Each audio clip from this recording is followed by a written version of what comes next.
Тоқта. Сен шынымен оңай ақша табуға болады деп ойлайсың ба?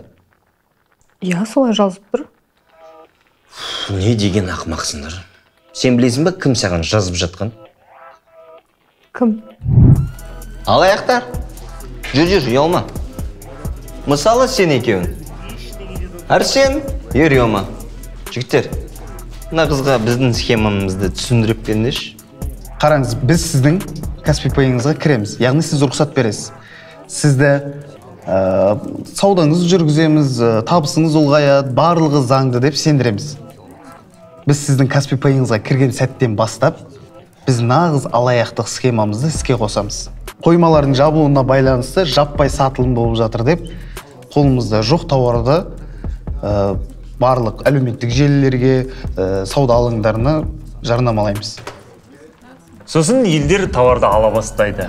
Тіпті несиеге бөліп төлеуге алады. Ақыр соңында дымсыз қалады. Зардап шеккендер полицияға арыз жазады. Ал чектерде нағыз иесінің ЖСН және БСН-дері жазылып тұрады. Бұл жерде кінәлі кім? Әрине, сіз.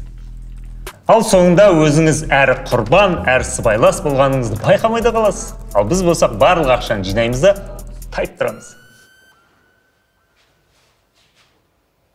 Құрмет достар, мына қыздың жағдайына түспеш үшін мені тыңдаңыздар. Біріншіден, түрлі хабарландыруларға сенбеңдер.